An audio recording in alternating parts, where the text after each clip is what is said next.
This is okay. We're continuing with where we left off. Torah Kav Dalet, Seif Dalet. We're in the middle.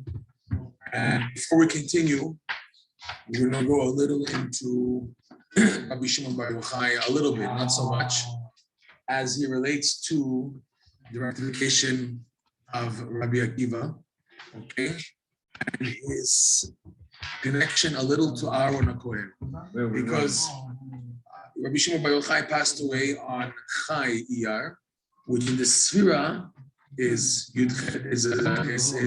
Shabbat, Lag Baumer, 33 day, but in the Sfira combination, it's Hod of Hod. And Hod is the Midah of Aharon. How is Hod the Midah of Aharon? Aharon corresponds to a Kohen, and Kohen we know is Chesed, Levi is Gvura, Israel is Tiferet. How in the world does Aharon connect to Hod? It's like, you know how it works, right? Chesed, Avram, Gvura, Yitzchak, Tiferet, right, is Yaakov Avinu. Netzach is Moshe Rabbeinu, Hod Aharon, Yesod is Yosef HaTzadik, and Malchut is David HaMelech. That's the order the arouse puts in. There's different opinions. You want to bring me the no. We'll stick to the arouse for now. How's that sound? Okay? We'll stick to the arouse. He's okay to arouse to follow. It's okay. It's not so bad. So, what is Aharon more associates with Chesed? Because the idea of the Kohanim is Chesed. We know that. That's what we're taught about. We're taught that. And Levi also is Gevura. You know, how does this fit in? How does it fit in? So the Arizal says that Hod is in a way, the revelation of the power of the upper Sfirot. Everything starts with Chesed. Chesed is the starting point of the lower seven Sfirot, the lower Sfirot. In other words, the revelation of energy of Hashem's attributes in this world starts at Chesed. Chokhmah Bina Dat is above. Chokhmah of Hashem, the Bina, the Dat, that's hidden still. We want midot, because the whole purpose of Torah is what? Is Tshuvan Maasim Tovim. Midot, good midot. To act Chesed, know when to exercise Gevura, know when there's Tiferet. Even in that, there's also Torah study. But the goal of the wisdom of the Torah is the Maasim, is the actions, okay? So the Hod, the 7 laws of action. Yeah. Chabad is the mentalities. They're called the Mochin. Mochin mentalities thereof. That means it's the potential of the Torah, the potential of what I'm supposed to do, the teaching of it, instruction guidelines. Okay, and the Zion Sfirot come to reveal attributes due to Chokhmah Bina Dat. So there's potential and there's the actual. Chabad is still considered potential. We have to break it down to actuality visitation. Okay? So in that, Hod being on the left column, you remember the map? I'll show you the map again so you can see what we're talking about. The map of the Sfirot, you have 3 columns: the right, middle, and the left, right? This column here. So these 3, Chokhmah, Chesed, Netzach, are aligned in Chesed. They follow a pattern. Chokhmah is to give. Okay? Chesed is to give. Netzach also is a giving that lasts. Okay? Bina is having to know to understand when to give over the Chokhmah. It's like a restraint. Gvura also for sure, that's Gvura. Hod plants, but with force. This is how it is, and period. That's the idea of Hod. Hod finalizes what's in Gvura. The middle is the balance. Okay, Da'at is, wait a second, you said like this, let's maybe consider this and this and this and that, and let's do it like this. It's like a compromise. Da'at is like a compromise between the Chokhmah attitude and the Bina attitude. Bina wants to give, but with a lot of restraint. Chokhmah just wants to give without restraint. Da'at knows how to make the balance, Shalom Bayit. That is the Shalom Bayit, okay? And Tiferet also is like that, the balance between Gvura and Chesed. Yesod for sure is like that, for Yishma Brit. The whole idea of Brit, We're not what are they called? Those guys who don't get married and the celibates, whatever, the people who are like nuns and those type of people when they don't get married. We're not extreme, there's no tavat niyuv, there's no tavat, there's no sexual relationships at all. It's all just, being separated, like the whatever they have, and the Christians, I don't know, Mormons, monasteries or whatever, okay, priests, whatever you call them. We're not like that. There's the time when to exercise it, when not. That's yesod. Also, it's a balance. And malchut for sure. There's the malchut to shamayim, and there's the malchut of the klipa. Okay. So these three, in these three, hod, believe it or not, is like right before yesod. Hod is the finalization of where you see the three. In other words, it stopped. The left column stops at hod, and the right column netzach is right before hod. Okay, then we go down to Yesod Malchut, which are, like in a sense, they're the middle column finalized of everything above, but it stops at Hod.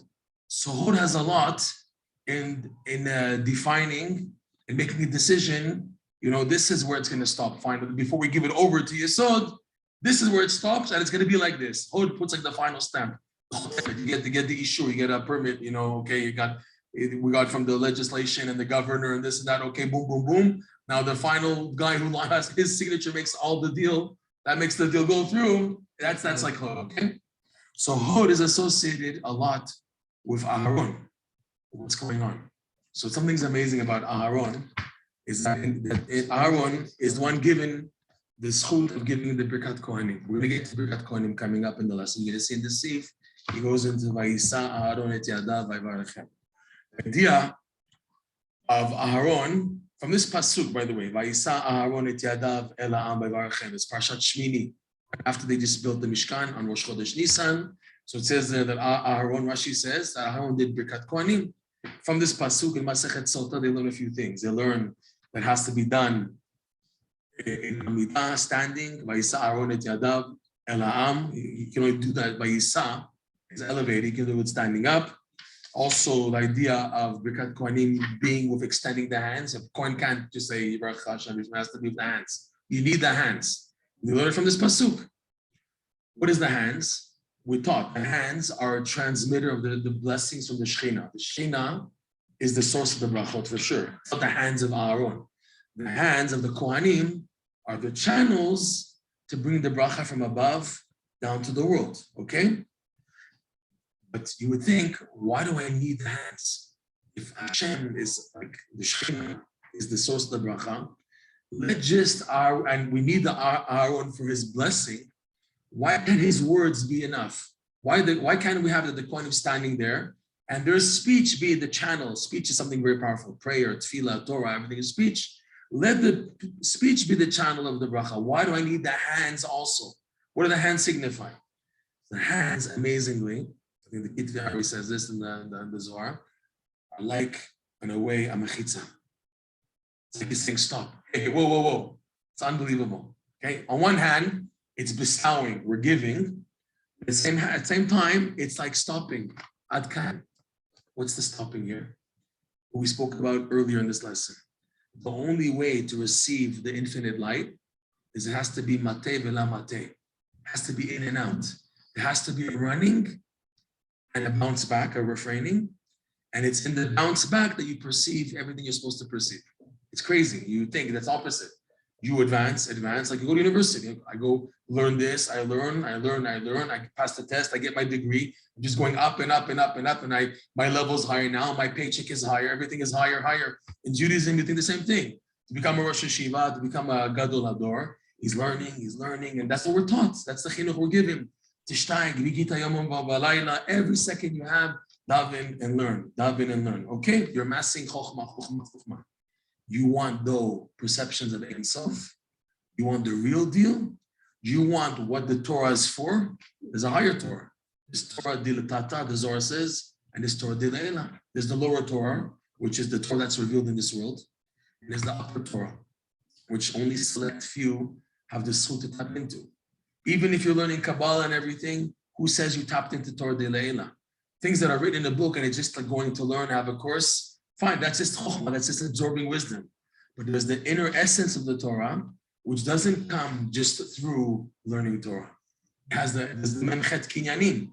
Of the Memchet Kinyanim, there's a lot of going and back, forward and back. If you look at them, if you go into the Memchet Kinyanim of the Torah, many of them require that there's a bounce. It's not just going forward. There's shimush, there's many things that put you out of just learning. There's learning, but there's scenarios of working on your midot, which force you outside, bouncing back to develop you. And that's what he's saying here, Rabbeinu, in this lesson. The way to perceive the real thing, the Or Ein Sof, which basically is the light shining, guiding your life, making you make the right decisions in life. What direction are you going to take? How are you going to raise your family? Who are you going to marry? Where are you going to live? How are you going to raise your children? What's going to become of you? What are you going to work on in your life? Are you going to work on midot? Are you going to work on just developing your brain? Are you going to look for bigger things? Are you going to look for the emes or the emes? All these things, it's up to how much you pursue what's called this light, this infinite light, okay? The way to perceive it, Rabbeinu says here, Rabbi Nachman says here, is you have to have the bounce back also. Is they're going forward, and then they bounce you back, which like shakes you, because you're on the gear shift mode of running, advancing. Why does it have to be like that? Because we went through this many times. The Or Ein Sof is 180 degrees opposite of this world. If someone now, we're going to see coming up, you see a long paragraph there, on the left column there, it's in brackets. Avnosin says, if a Jew just keeps on going up and up and up and up to perceive Ein Sof, he will disintegrate, he will disappear. Because this world, Olam, a materialistic world, is 180 degrees opposed of the Or Ein Sof. It's two opposites. You can't have them both together like that. You're just advancing. While you're advancing, you're becoming more spiritual and less physical. And there's no more room for the physical. If you keep on going up and up and up and up and up and up and up, you will disappear. You're saying because we need to incorporate it into something that contradicts We're doing something which is Tarke de Satre, two things which are opposite. The only format this can happen is what he brings, quoting the Zohar in the beginning of the lesson and coming up, is Mate Vela Mate. You're in and you're out. You need that out. Oh, what are you doing to me? Let me leave you alone. Let me just sit in the basement and learn all day. That's all I want. Achad Sha'alti Vet Hashem. It's justified.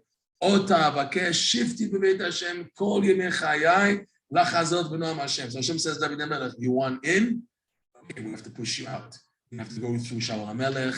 You have to go with your son, what's his name again? Avshalom. You have to go through your David and Goliath. You have to do things that you're pagum from birth. They think you're Moavi velo Moavit, Amoni velo Amonit. All this went through, you're going to have to go through all these crazy things. Okay? That's the way to pursue. Bikesh Yaakov, Leshev B'Shalva. No. Right? Yaakov says, okay, that's it. I went through what I went through now. And Hashem says, no, it's not over yet. More challenges. The challenges in life are what builds you. If you think just sitting in a basement, just having a quiet life in Kolel is going to get you to your tachlis, you're wrong. It's the challenges in life that made the Chafetz Chaim the Chafetz Chaim. Again, I always say this: the smiley face on every copy of Chafetz Chaim, right? Shemar Tzalashon, he says, smiling tzaddik. Oh, so peaceful. Look at that beautiful smile. Do you know what he went through? Do they tell you what he went through? No, they don't tell you what he went through.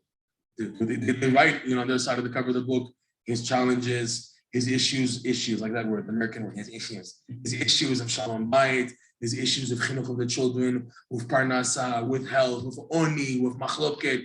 Do they tell you about that? No, they just tell you the nice old man, 80 years old, whatever, nice smile. Oh, that's fine, Daddy. I want to be like that, Tati, when I grew up. I want to become like that. Okay, it doesn't happen like that. Life is bouncing back, forward and back, like they always say, the funny analogy.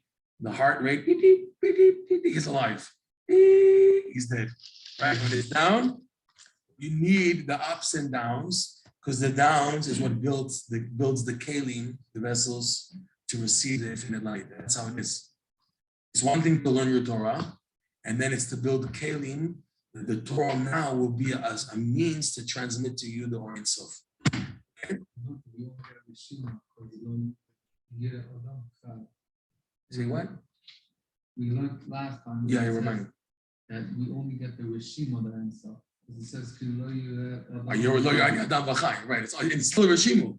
It's only that's how the Rishimu takes place. The Rishimu is that you're bounced back, and then you get the Rishimu. Right. So now Aaron's hands. I mean, we're going to go into. We're not at this point holding by Aaron because it's Rebbi Shimon a little. We're going to a little bit. Then Aaron's hands are showing you the way to receive the brachot. It has to be a bounce back. Hey, stay still, right? It says that he has to raise his hands like this or like this more. I've elevated a little, okay? And when elevating hands like this, it's bestowing bracha, but on condition to keep back, right? When he's giving the brachot, you're not allowed to look at the kohanim, look at their hands, nothing. You have to look. The Lashon Chazal is Pneihem kvushim lemata. Pneihem, the people, the tzibur, their face is like stuck in the earth. That's the wording of Chazal. That when there's bikat kohanim, your face is down. Okay, what's going on? Look, why not look? You have to have a bounce. You have to have a boundary. Things have to be in place. Okay, so that's why we're going to go into Aaron a lot. I don't know if now's the time because we have so much to talk about in this pasuk. But the idea of Aaron is on one how he's giving the bracha, but it's with hod, it's with a limitation. That's the way to get the bracha, okay? So this is the significance of Aaron. And believe it or not, Rebbi Shimon bar Yochai corresponds to hod shebahod. Really, I want to go into Netzach Sheba Netzach, which is tomorrow night. In Breslov teachings, okay, Netzach is Gematria, Nachman. It's also the sphere of Moshe Rabbeinu. 148, right? Amazing, huh? Netzach is Gematria Nachman, and the association of Rabbi Nachman is associated with the Midah of Netzach. He said himself, Nitzachti v'anatzeach, Gemarti ve'egmor, ani nahara metaer mikol ha'ktamim. This is So breast is going to be filled with, it's going to be the Netzach. It's up in breast, right? well, more night in Breslov is a big night. No, but it's always going to be the same. Breast is going to be till Mashiach. That's what he said. He said that the time is going to come, the whole world will come Breslovers. He said that. Rabbi Nachman says, "La'atid lavo, the whole world will become Breslover Chassid." That's what he said. Okay. Even if they don't know it. Well, they're going to know it. It's going to happen. He said these powerful statements. That's scary for he's shaking this guy. You go, what is this? Just kidding. I'm trying to figure out the meaning. Okay. Let's just go into this a little. They say like this: Netzach Sheba Netzach is a sphere associated with Rabbi Nachman. Hod Sheba Hod is associated with Rebbi Shimon bar Yochai. Just to connect a little bit with Rabbi Nachman, they say like this: the day of the week that Netzach Sheba Netzach falls, so that means it's tonight. Sorry, that's the night. Tuesday night, Wednesday. That same day falls the upcoming Purim. Okay, Purim, right? No, that same day of the week falls Rabbi Nachman's yard site, Chai Tishrei. Chai Tishrei. If you have a calendar, you can take a look at this. Chai Tishrei should be coming up this year, or the past. Take a look. Or the past or the upcoming falls on the same day of the week. We're allowed to do this because Chazal teach about plug. You know what plug is? Purim, Lag BaOmer. If you want to know what day of the week will fall, it's the same day that Purim falls. Well, the next day is not the same day. So how about the previous one? Okay. The plug is as a teaching from Chazal. Right? Plug in your spark plug. Plug. Purim, Lag BaOmer. It's in Shulchan Aruch.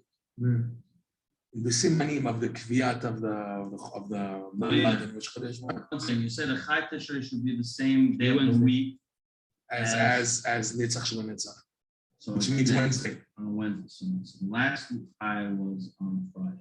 Okay, coming up, you said it was later. So look at this. Okay, let's keep on this. I remember learning there's something significant about Netzach Sheba Netzach, and it's falling in the day of the week, connected to Thursday and Friday. No, it doesn't work. It's Wednesday. It's on a Wednesday. Okay, we'll look into it. Feeling Chai Tishrei? Tishrei is next year? Yeah. So which day? Does it fall on Wednesday? Chai Tishrei? I think Tishrei is. Okay, I'll look into this. It's good that I'm speaking this openly. So Wednesday. Coming up? Yeah. Oh, so you guys have different. So there's a third Tuesday. It's on Tuesday? There. Doesn't help either. It's on Wednesday. But if it's That not, could be on if two calendars don't work out, then whatever, something's wrong. Has to be on it's Wednesday. Wednesday. Chai, The Netzach last one is Netzach. Friday and the coming is on a Thursday. Yes, the 18th of no, wait, no, never mind. I'll look into it, okay? This is one down in Koch Ve'or. That one. I've never said about the significance of Rebbi Nachman's sphere account and when it falls. Wednesday means Tuesday. Netzach night? Sheb'Netzach. Tonight. Netzach Sheb'Netzach. Tonight is Netzach Sheb'Netzach. Tuesday night, Wednesday. Here it's Wednesday night, Thursday, and the last one was Chai Tishrei. Chai Tishrei, which is Last one the was yard Thursday side, night, Rebbi Nachman's Friday. yard side. How about Rosh Chodesh Nisan? Maybe it's Rosh Chodesh Nisan. We can look at Rosh Chodesh Nisan. The past or the coming? Check both. Let's see. The coming Nissan? Rosh Chodesh Nisan is his birthday. Rebbi Nachman's birthday. Oh, okay, one Let's second. see the birthday, maybe. But Nissan's on a Wednesday. Okay. Rosh Chodesh Nisan? That is- Wow. Good. Okay. So that means his No, it's birthday. on it's on Tuesday. Oh, sorry, no. No. Drop that. Okay. You see my guys, it's on Wednesday. Huh? Wait, it's wrong year. Guys is on Wednesday. I got the wrong year. Never mind. Are you sure? No. You guys. Turns out second. I almost got it. Yud Chet Tishrei. The coming up for Shredesh Nissan's on a Thursday. Okay, so that's also That's also out. canceled out. Okay. So I'll get back to you Last guys. year's I remember Nissan's learning this. back. It's in the I remember Rebbi Nachman. He goes in They this. don't work with cousins. There's a book called Chochma Ubina, and he shows you how Rebbi Nachman is hinted to everywhere in the Torah. In the Torah, remember we did the Torah, we saw Rebbi Nachman into the Torah. He goes into many Shredesh things. This year was on. Okay, I'll look into it. He goes into this in his book. There's a book called Chochma Ubina. Chochma Ubina, he also has Chochma Ubina. It's in Koch Ve'or, somewhere in there. Look into it. Yeah. You have to look into that, okay? But Netzach Sheb'Netzach is more associated with Moshe Rabbeinu, who's Netzach, and Aharon is more associated with Hod. I'll look into it, Bezat Hashem. There is a connection though. It's just Netzach, which is Gematria Nachman, and Netzach Sheb'Netzach has Moshe Rabbeinu's association. It's Netzach is associated with Moshe Rabbeinu. Okay, so in that sense it fits in, and Netzach is Gematria Nachman. That I have for sure for now. Okay, The one. Netzach is Gematria Nachman. It's also- And Netzach is the sphere of Moshe Rabbeinu. It's the sphere of Moshe Rabbeinu. Hod is Aharon, right? We said Avram, Yitzchak, Yaakov, Moshe, Aaron, Yosef, David. Avram, sorry, is Chesed, Yitzchak, Gvura, Yaakov, Tiferet, Netzach, Moshe Rabbeinu, and he's the middle of the menorah. You have El Mul Pnei HaMenorah, Yair Shirat Menorot. So you have Avram, Yitzchak, Yaakov, Yosef, Aaron, Yosef, David on this side, and Moshe Rabbeinu is the middle branch of the So you're menorah. saying the mafia of Netzach is not Yeah, and Netzach is the sphere of Moshe Rabbeinu. That we have. because Moshe is Netzach. Yeah, Moshe is Netzach anyways. He's the representation of the sphere of Netzach. Aaron is the representation of the sphere of Hod. Okay?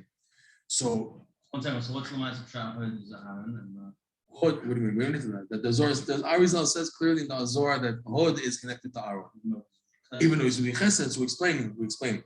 So this idea that the Chesed is the beginning of the light, but it ends at Hod. Hod is the restraint caused by Birkat Kohanim. Kohanim is a bracha with restraint. The restraint of the people is, well, they're not allowed to look. They have to have a restraint in looking while receiving the bracha. B'ezrat Hashem. Aaron also, his hands up as if to say, stop. Stay. You know, stay. I'm giving you the bracha, but you have to stay. It's on that side. It's like what's on this side of the hand and what's on this side of the hand. It's a parisa. Parisa means like a mechitza, standing between one side and the other side. So the bracha is coming down, but with the mechitza, there's a boundary. In other words, you have to hold on. You have to be pushed back to receive this bracha of advancing. The bracha of advancing comes on condition that you keep your place. That's how you get the bracha. Okay? This is the idea of Aaron. This also the idea of Rebbi Shimon. Rebbi Shimon Bar Yochai revealed the Zohar, revealed the big light, but it came down with dinim, right? There was the fire surrounding his house, right? When he passed away. Also revealing Safar Detzniuta, the Ijra Rabbah, the Ijra Zudah, talking about there's a fire around surrounding. Nobody got burned, but the idea of fire coming down is scary. When an ash comes down and it's a fire of the Kedusha, that's dinim. That's severity. This is like a representation of Rebbi Shimon. We have to develop it more. We'll develop it more. And Netzach It's more of caring, Rahmanut. That's the Moshe Rabbeinu, who's chosen to be the Roy Ne'eman, because his whole thing was to give love and caring. You might say to me, 1 second, Aharon was Oev Shalom, Rodef Shalom also. What's going on? We have to develop this. But this, a little bit, is just to give you a feeling of the connection between Rebbi Shimon bar Yochai and Aharon HaKohen. We'll develop it more, B'ezrat Hashem, as we get closer, B'ezrat Hashem. Okay. Now, one thing, yes, we can mention is that Rebbi Shimon bar Yochai was the tikkun of the students of Rebbi Akiva. He was the best example of a prime talmid of Rebbi Akiva, because it says, right, that Rebbi Akiva had how many? 24,000 talmidim, and they passed away because they were lacking. Lacking in Ahavat Chaverim, Ahavat Echad Hasheni. And the rectification came that Rebbi Akiva then went to Ladarom, to the south, and he taught 5 talmidim. One of them was who? Yochai. Okay. Not bad. Yeah. Wow, it's in Yevamot. Right, it's in Yevamot. Thank you.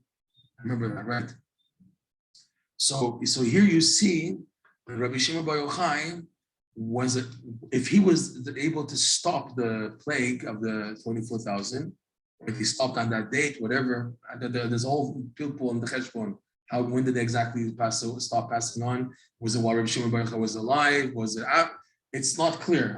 We have to look. I honestly have to look into the matter. When was the timing of the passing? Which is when we stop mourning on Lag BaOmer, because Rebbi Shimon bar Yochai passed away, and there's no mourning because his greatness is like the opposite of the deen activated because the passing of the 24,000 talmidim.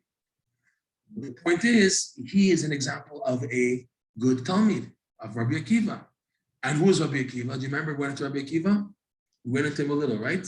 This verse over here.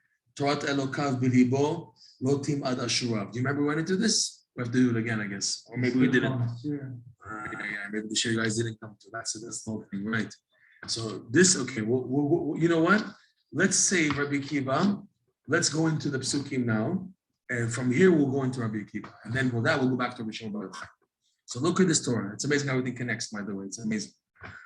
So this is where we're holding, and again, we'll go back to Rebbi Akiva and Rebbi Shimon bar Yochai.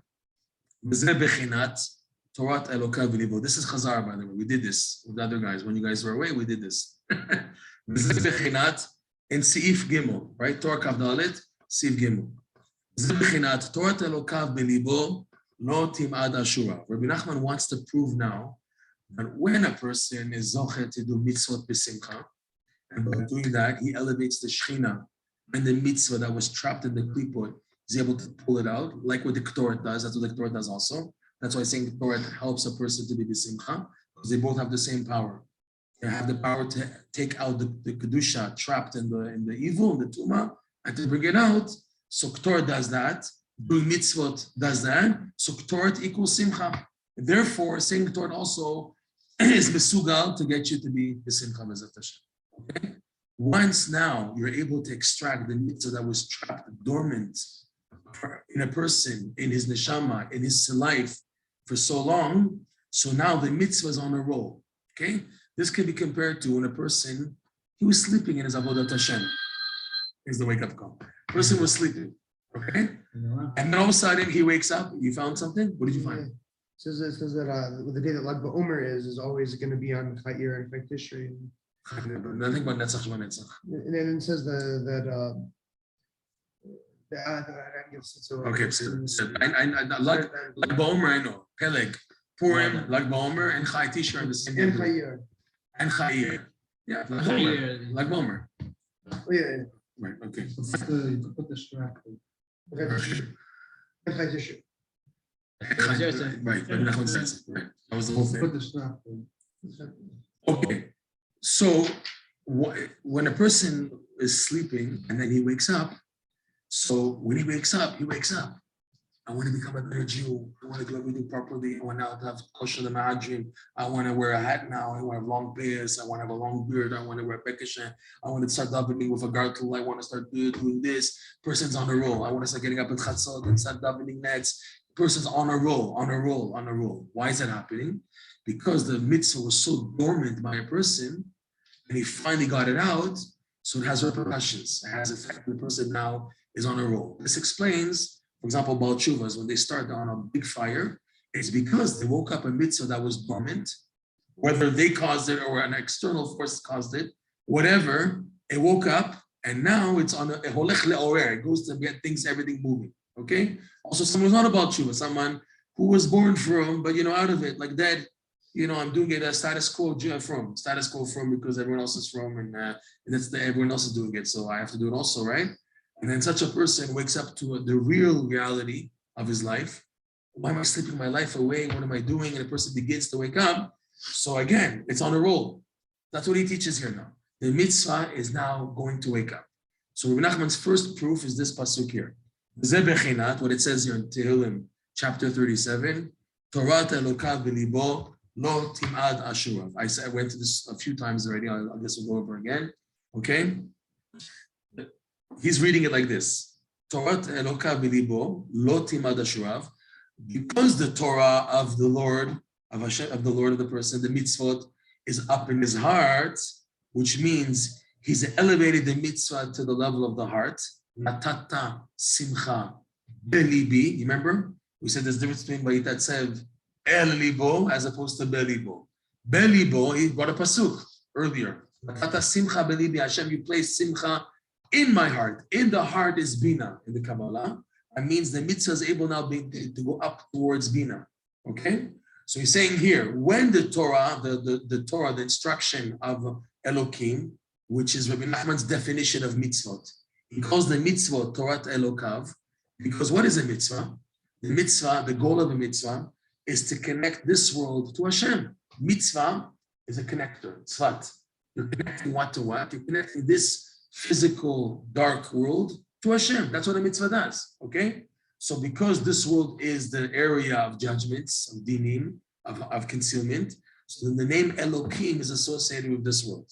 So the Torah of Elokav, when he succeeds in lifting up the mitzvot, which are called Torah Elokav, because the mitzvot are taking place as in this world. You don't do the mitzvot in heaven, the mitzvot are here, right? We don't go to the cemetery with the tzitzit out because we're making fun of the dead people. They can't do mitzvot anymore. Mitzvot are only in this world, that's it. Until the kever is mitzvot, that's it. Mitzvah until the kever, period. Well, why? Because that's the whole idea of a mitzvah. The mitzvah is to connect this world to Hashem. So it's a place of challenges, difficulties, darkness. And in this, we do the mitzvot, okay? So the Torah, the instruction of Elokim, is elevated to Belibo. As a result, he reads like this, Lo tim'ad ashurav, that his legs don't stumble in his legs. Lo tim'ad ashurav, okay?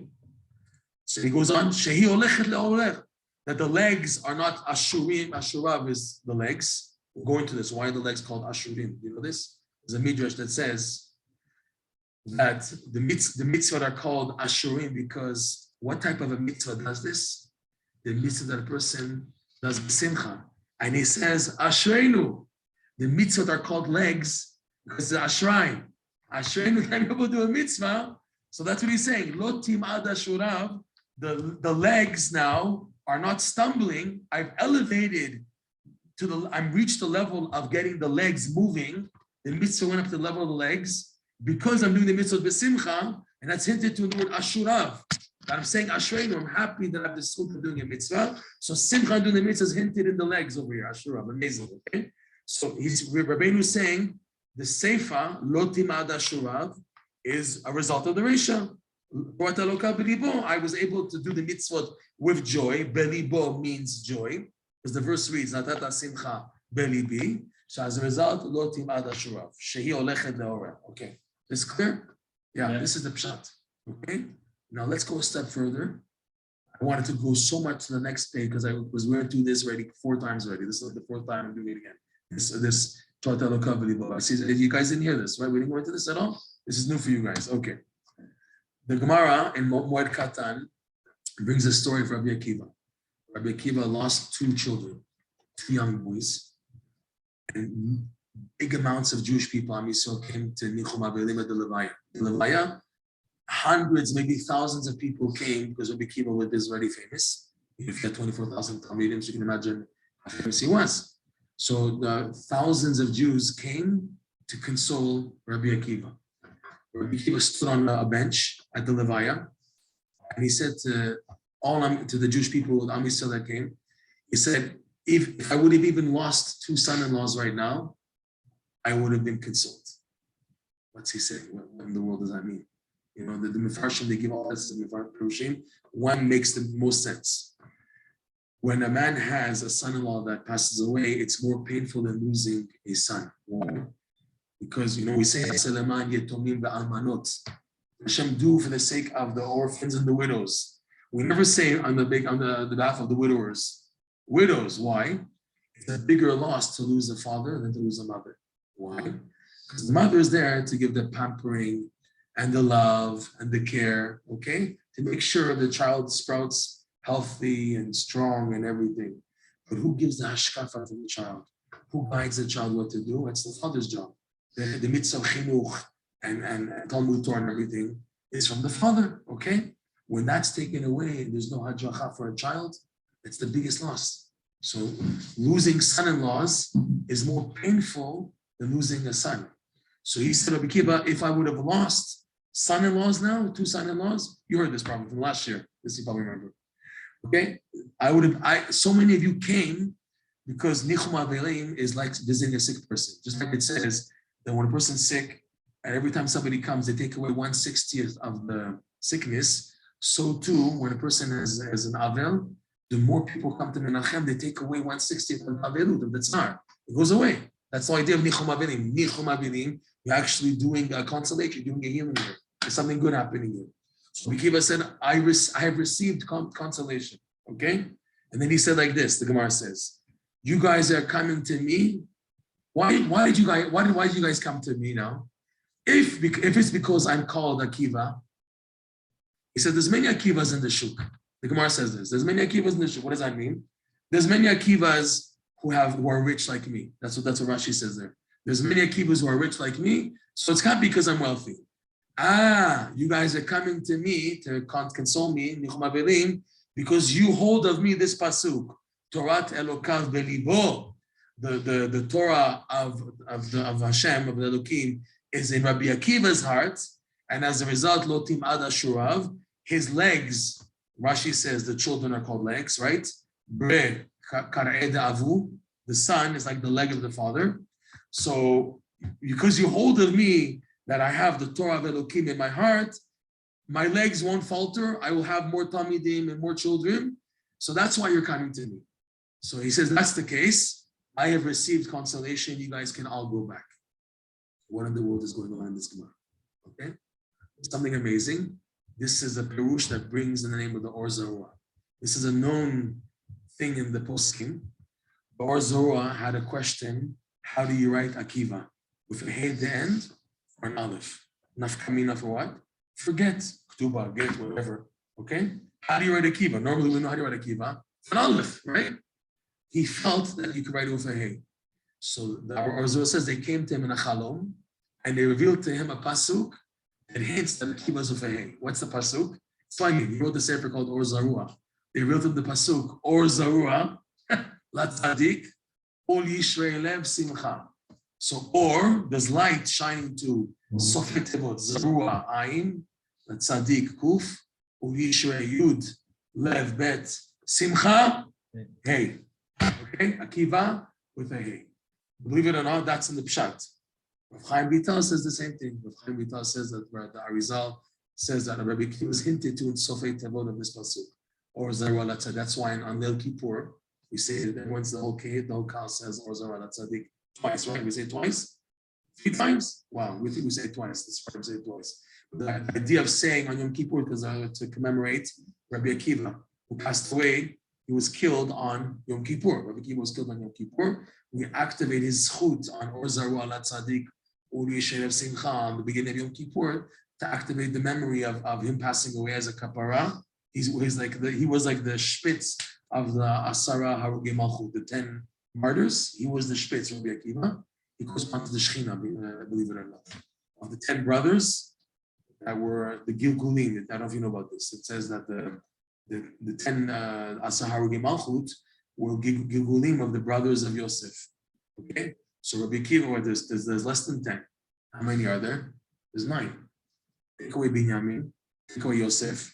There's 12 brothers of Yosef and Binyamin. Okay? All right? One second, who's missing here? There's Reuven wasn't in it, right? Reuven. So why 10 instead of 9? So 9 brothers and 1 Shechina. so who's connected? Who's connected to Shechina? Rebbi Akiva. Rebbi Akiva was connected to Shechina. Okay. And he also corresponds to Yosef. So Arizal says that's why he's called Akiva ben Yosef, because he's the Gilgul of the Shechina and also Yosef Atzadik. He didn't have to be punished, but he was the Shechina.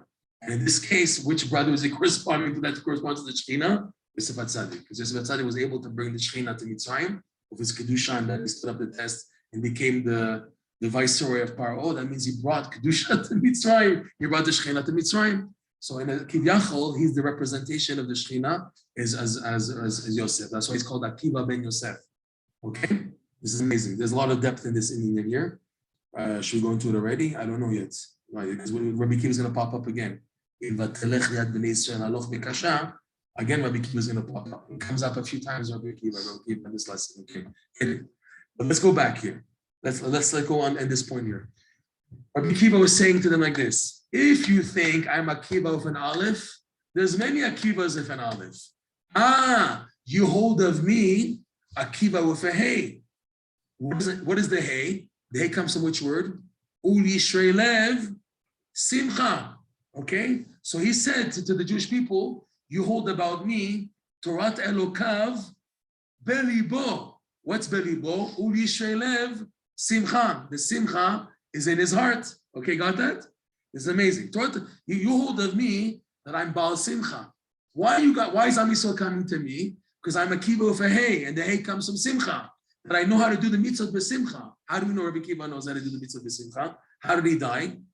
He died with a smile on his face, right? When they were peeling his skin, the Romans, with the brushes, the metal brushes, he was smiling, and they said to him, Rabbeinu, why are you smiling?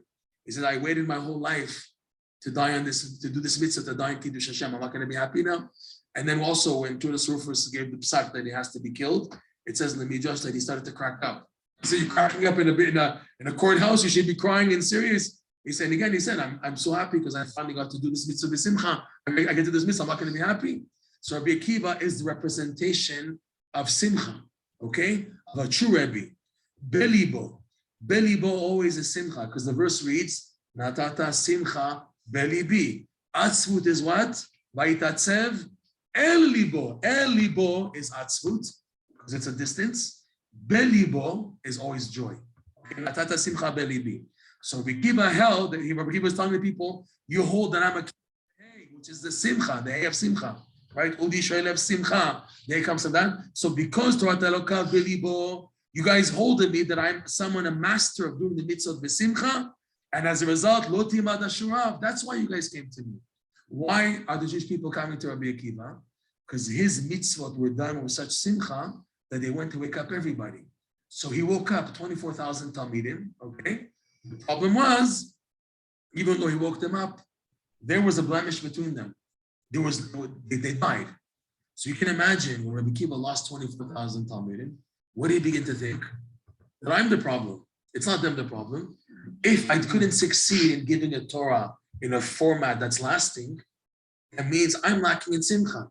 Because what gives continuity to Torah when it's given over b'simcha? Someone gives over Torah like this, you have to do like this, you have to do like this. The person says, so long, brother, take it easy. I don't need this garbage, chas shalom, I don't need this, right? But when the Torah is given with ahava and simcha, that's lasting. What does a child remember from a Rebbe? He remembers the simcha that it's given over, the geschmack. That's what gives me the motivation to want to do the Torah when it's received in a simcha format. And if a deal format, I'm not interested. I'm interested like this, like that. It has to talk to me. How does it talk to me? With simcha. So when Rebbi Akiva lost his Talmidim, okay, what did he begin to think? I'm the problem. He was stronger, Rebbi Akiva. His proof that it was real simcha is that he didn't give up, and he taught another 5 Talmidim, and in these 5 was his hatzlacha. Rabbi Yochanan ben Zakkai, Rebbi Shimon bar Yochai. His hatzlacha was in these 5 Talmidim. The Spitz being again, Rabbi Shimon bar Yochai, okay? Rabbi Shimon bar Yochai said, Anan bechavivuta talia milta. Rebbi Shimon said before passing away in the Idra Zuta, right? Idra Zuta, he says, our thing is dependent upon love. Our thing is love. He says, the reason why we are the opposite of my Rebbe, Rebbi Akiva and his Talmidim, why me, Rebbi Shimon bar Yochai, and my Talmidim will succeed, is because our thing is based on love. There, they didn't have that love. I received my love from Rebbi Akiva. So I'm a Talmid Rebbi Akiva. I succeeded in getting it properly. I'm the proof that Rebbi Akiva is a true Rebbe and is a Rebbe of Simcha. That he's not Chas Shalom, maybe I'm wrong, I'm upside down, maybe I'm wrong. If 24,000 Talmidim died, which was a big makkah, you can imagine. So I must not be Ra'ui, fitting to give over Torah. But when he saw that, he succeeded with these five, and especially Rebbi Shimon, who says, Anan b'chaviduta ta'yan nita, our thing is based on love. This was the mafreya to show this the truth, the standing of Rebbi Akiva, that his Torah is a Torah of Simcha. Okay? Torah Elokav b'libo, hinting to Rebbi Akiva. As a result, lo timad ashurav, and this is what he said at the Levaya, that all these Yidden are coming to the Levaya because my mitzvah have an impact on general ramifications. He says, Rabbi Nachman, that when a tzaddik does a mitzvah, he's a neshama klali. You have, Arizal says like this, that the Jewish people are arranged like a tree. You have the trunk of the tree, the main branches, smaller, smaller, into the leaves. So he says the tzaddik yesod olam, like Moshe Rabbeinu, is the trunk. Everything is like that. The main part of the tree is the trunk. And then you have main branches, other tzaddikim, like this, Shivim Zekenim, Chor, Aharon, okay, Yoshua, okay, Avraham, Yitzchak, Yaakov, if you want to say it, we'll go into details.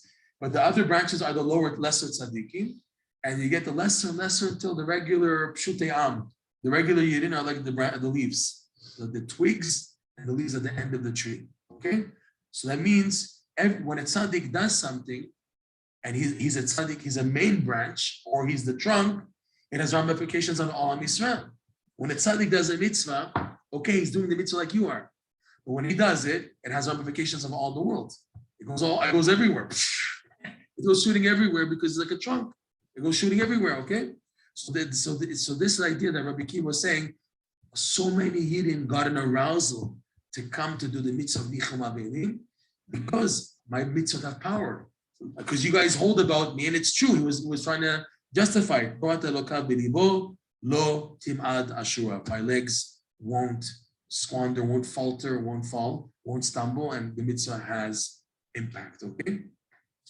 We also pointed out until now in the lesson was the mitzvah that you do yourself. In other words, between you and Hashem, that you're having a down and atzvut, and you fight back with doing the mitzvah b'simcha.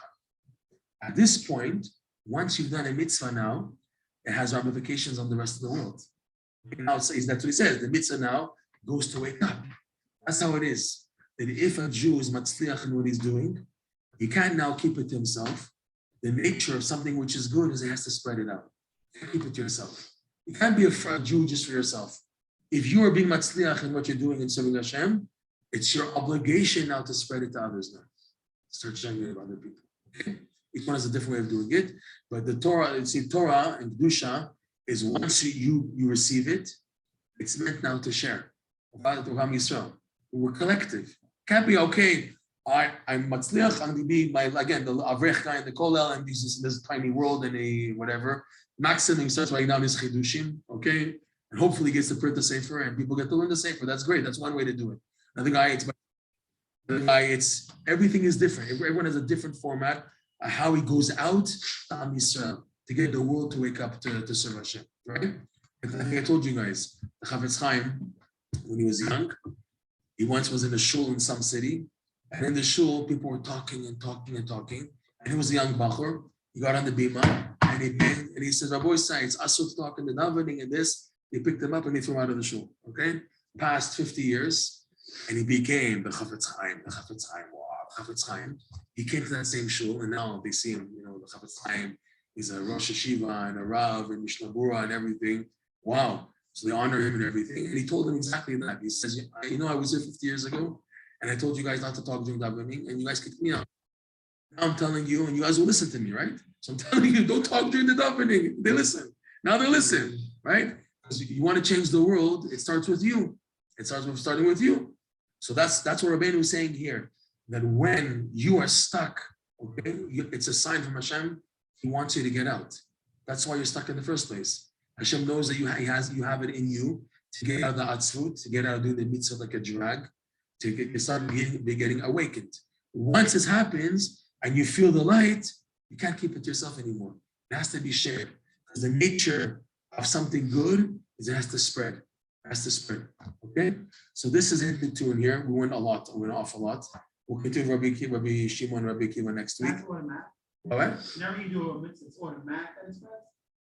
That's what it makes it sound like. It's like life. He said originally, he said, Even when we do it, not- Ukeshadam will say, how does the Sif Gimel begin?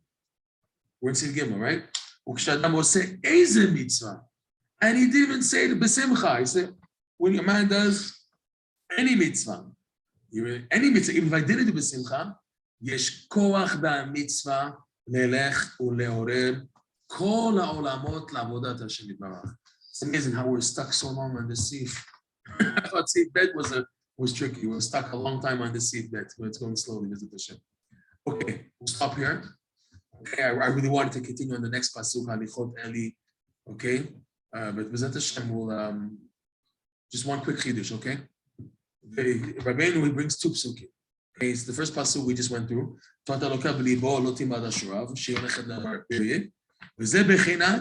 And also the next pasuk, another pasuk in Psalms 68, right? The pasuk begins, Ra'u halichotecha Elohim, halichot keli malki bakodesh.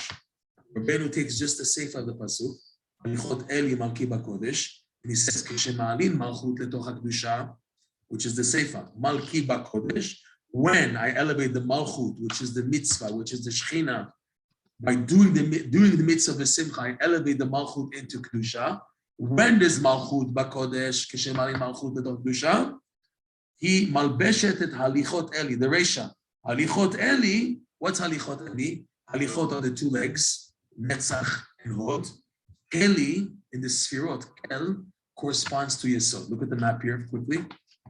There's a map here of divine names and their association. So the name Kel, what does it say here?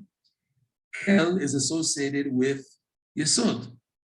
Where is it? Come on, where are you? Okay, really, it's Shad Shaddai, Kel Chai. Kel Chai, okay? Kel has Keli is Kel Yesod in a sense, they say. Eli. So Kel is also, I said, but it's also in the Yesod. Halichot Eli is a reference to the three sfirot of Netzach, Hod, Yesod. Halichot is plural. Halichot. Halicha. Halichot. So it's two legs. That's Netzach and Hod. And then Keli is Yesod. So Netzach, Hod, Yesod. So he's reading here the pasuk. Halichot Keli. I'm able to elevate the mitzvah to walk, and the mitzvah can now move and get people aroused. It's going, the mitzvah is going. How? Because of Malki Bakodesh, the Seifa, okay? So now, I just wanted to give a chidush. The beginning of the pasuk, Rabbi Nachman, when he quotes a pasuk, the entire pasuk fits in now. Even if he quotes only a piece of the pasuk. He's quoting here, Halichot Keli Malki Bakodesh. How about the beginning of the pasuk? Ra'u Halichotecha Elokim. This will finish quickly.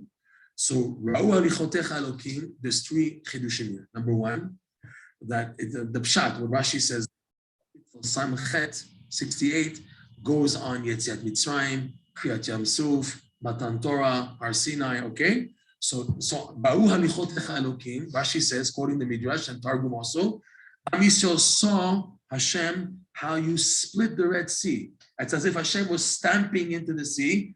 We saw your footsteps by the splitting of the Red Sea. So Ra'u Halichotecha Elokim. Am Yisrael saw you did something which is totally supernatural. Water, and you make footsteps, you make a pathway to walk in the water.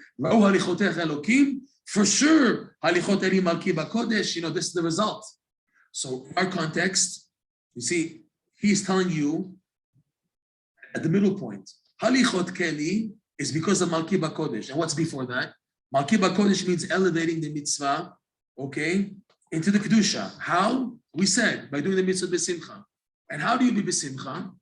if you see Hashem doing for you super, which is happening to every Jew every day. Rabbi says you have to be stupid not to see the chasadim and miracles that Hashem is doing to you every day. If you're not, you're being blocked. Something is wrong that you don't see it. Okay? So when a Jew sees the miracles that Hashem is doing for him, Ra'u halichot Elokim, as a result, I'm able to do halichot Edi Malki Bak.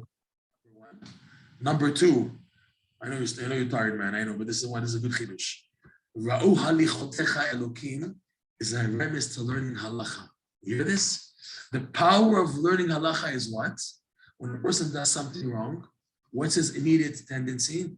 You're chayav karet, you're chayav mita, you're finished, person on himself or on other people. Look at that guy, the guy, he deserves, 70 years Gehinam, kafakela, that guy's finished, right? Why? We're judging out of emotion. But when you learn halacha, it's not the case. Also, Chazal always look for loopholes to make it good for a person. When a Sanhedrin killed someone in 80 years, they were considered bad. Why? Because it was up to the Sanhedrin to find a loophole in halacha, how the person is not chayav, but he's zakai. Okay? Also, when a sincere Jew does something wrong and it bothers him, okay, and he starts putting himself down, when he goes to a Rav and he tells the Rav what he did, the Rav is able to show him it wasn't as bad as you thought. Here, I show you, look, this pasuk says that b'shat tachak, you didn't eat treif, don't worry. No, I eat treif. Oh my God. I fell in this and ate this, I'm finished and that. Something tiny. The person takes it. I don't believe what you're putting in. This is ridiculous. Right? You have to tell me this off whatever is popping up, okay? The person, he's so severe, but when he goes to a Rav and the Rav knows halacha, he shows, hey, take it easy. Hey, it wasn't as bad as you think it is. It was wrong, yes, but there's room that you have a loophole and the leniency that you're okay. You want to be better, but don't kill you. Don't step upon yourself. That's why learning halacha is so important. Learning halacha, ra'u halichotecha Elokim. When I learn the halacha and see that it's not as bad as I thought, I'm not as rasha as I thought I am, or I'm being told I am. I'm not as bad.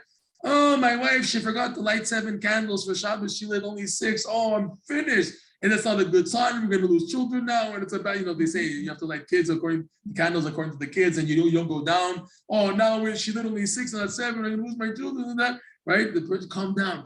There's halacha, okay? That's number 2. Number 3, the spitz, ready? Ra'u halichotecha Elokim. Like learning Likutey halachot. Learning Likutey halachot is such a lifesaver. Okay, Ra'u halichotecha Elokim. When the Yidden learn Likutey halachot, that gives you such tchiat hametim, mamash. There's nothing like Rav Noson's Likutey halachot. As a result, halichot eli malki b'kodesh. Okay. Thank you, Hashem. All right. Thank you, everybody, for joining. Yeah.